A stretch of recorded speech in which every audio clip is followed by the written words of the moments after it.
हम अपने भगवानों का अपराध, भगवानों की अवहेलना नहीं सह सकते, चाहे उसका परिणाम जो। आप कौन सी ड्यूटी कर रहे हैं यहाँ? पुलिस में है? यहीं पर ड्यूटी लगी? लो बढ़िया रहा, यहीं अर्जी लग गई। एक पंथ तीन काम हो गया तुम्हारे, बहुत अच्छा। पुलिस में किस पद पर है? ASI। कहाँ पदस्थ है? मनासा डिस्ट्रिक्ट नीमच। अच्छा ठीक है, चलिए ये हमने आपका पर्चा लिखा, आप लोग तब तक स्क्रीन में पढ़िए, इनकी बात हम सुनेंगे। माइक ले लो भैया, आपने अर्जी लगाई थी, ये स्क्रीन पर आप लोग पर्चा पढ़िएगा। ये आया आप सबकी स्क्रीन पर पर्चा, पढ़िए। घर में सभी पर कृपा होगी, आशीर्वाद, घर की अर्जी स्वीकार है, पूर्ण कार्य होंगे, पति बीमार रहता परेशान रहता एवं बेटा को जॉब हो जाएगी, बहू नास्तिकों जैसी चलती है, रामपाल नामक संत को मानती है, भगवान को पत्थर बोलती, फेंक दो, इन चक्करों में ना पड़ो, पूरी पूजा बांध दो, ये मूर्खता और धूर्तता है। भगवान, किसी को भगवान में पत्थर दिखाई पड़ते, हमें पत्थर में भगवान दिखाई पड़ता है। भारत का कंकर कंकर शंकर है, और जो हमारी मूर्तियों को, हमारे माता पिता को, हमारे माताओं के माथे के सिंदूर को जो भी खंड विखंड करेगा, अब वो समाज में स्वीकार नहीं होगा।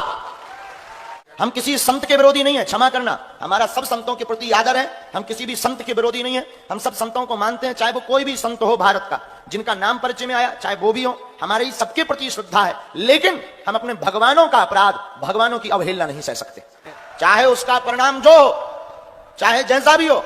बाद में भले ही उनके जितने अनुयायी हैं, वो अगर आप सोचो कि तुम गाली दो या ये करो या वो, नहीं, ये मूर्खता है। हम किसी भी आपके मजहब या आपकी पद्धति या आपके उसके विरोधी नहीं है, लेकिन हम अपनी पद्धति के कट्टर हैं। आप जो कर रहे, आप जो करवा रहे, आप जो अपने शिष्यों को आज्ञा दे रहे, वो आपके पुण्य, आपकी पढ़ाई, आपकी विद्या है, लेकिन ये हमारी पढ़ाई है कि घर के मंदिर में बैठे भगवान भगवान है। पिताजी भी कहते हैं, क्या कहते हैं? कि उठा के पत्थर को फेंको। देखो ये अच्छा है कि बुरा, बताओ आप लोग, एक ही बेटा है, सही है कि गलत? अब लोग हमको गाली देंगे कि गुरुजी ने बताओ संत का अपराध कर दिया। हमने किसी संत का अवहेलना नहीं की, हमने एक पद्धति की बात की। तो हमारी प्रार्थना है कि अब आप लोगों को भी जगना पड़ेगा। तुम खुद हो बुजदिल, सबके सब जवाब देना नहीं जानते हो, तुम्हारे अंदर आवाज ही बुलंद नहीं है। जवाब दो, आवाज बुलंद करो, और अपने मां बाप, अपने गुरु, अपने भगवान, इनके प्रति कट्टर बनो।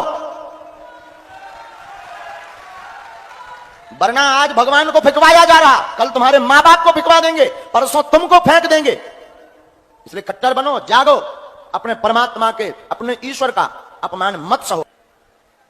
अपने गुरुदेव को मानने का सबको अधिकार है, अपने गुरुदेव को सब भगवान माने, लेकिन आप अपना नियम किसी पर भी थोप, बोलो सही है क्या गलत? तो क्यों बुझदिल हो, जगो, चूड़ियां पहन रखी क्या हैं? तो वीर बनो। भारत की तो माताएं भी वीर महारानी लक्ष्मीबाई हुई हैं। अब पहले तो आपको प्रथम मंत्र दिखाते हैं कि प्रथम मंत्र क्या है।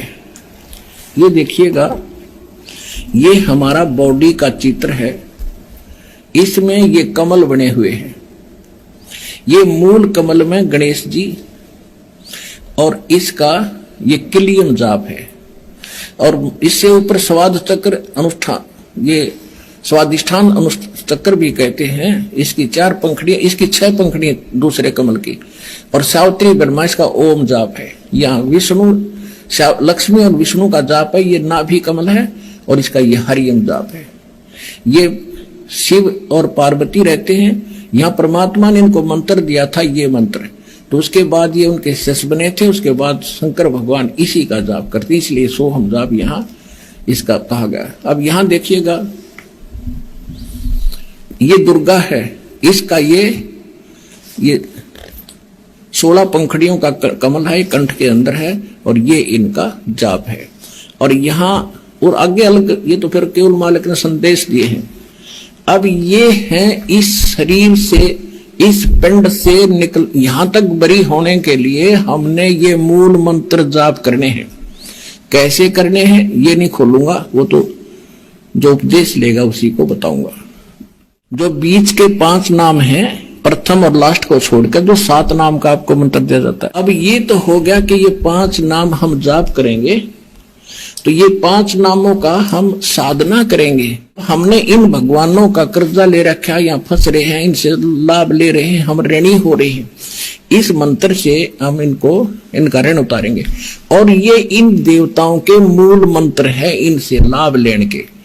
जैसे एक भैंसा होता है, जोटा होता है, या ये सांड होता है, जो जिसको खागड़ बोला हमारे यहाँ अंकल, अंकल कहते हैं, उसका उनका एक मंत्र होता है ना, उसने बहसा बहसा करते रहो कति नहीं सुने।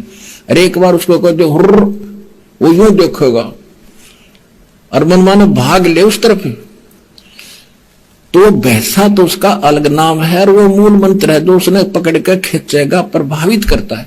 तो ये मंत्र मूल मंत्र हैं देवताओं के, जिनके ये वश है, ये आपको ऑटोमेटिकली आपकी तरफ आकर्षित होना शुरू कर देंगे और आपको पूर्ण लाभ प्राप्त देना शुरू कर देंगे। हिंदू धर्म से दास खूब परिचित है। ये बेसिक मूर्ति का फूल भी चढ़ावे हैं, उसने नवावा दवावा भी है और उसका आगे धूप दाप भी दे हैं, पर पूजा तो उसे भी नहीं करते हैं। कोई किसी मंत्र का जाप करता है, कोई गीता का पाठ करता है, कोई पुराण का पाठ करता है। मूर्ति रखना पाप नहीं है। जैसे आपके दादा परदादा की कोई मूर्ति है, पिताजी की फादर की मूर्ति है, माँ की मूर्ति है, तो उस मूर्ति को रखने में क्या पाप है भाई? कोई दोष नहीं। और उसको नमस्कार भी कर दिया सत्कार से तो वो भी पाप नहीं। मतलब कहने का भाव ये है कि हम किसी मूर्ति को रखते हैं तो वो बुरी नहीं है, लेकिन उसको भगवान मान के पूजना ये गलत है।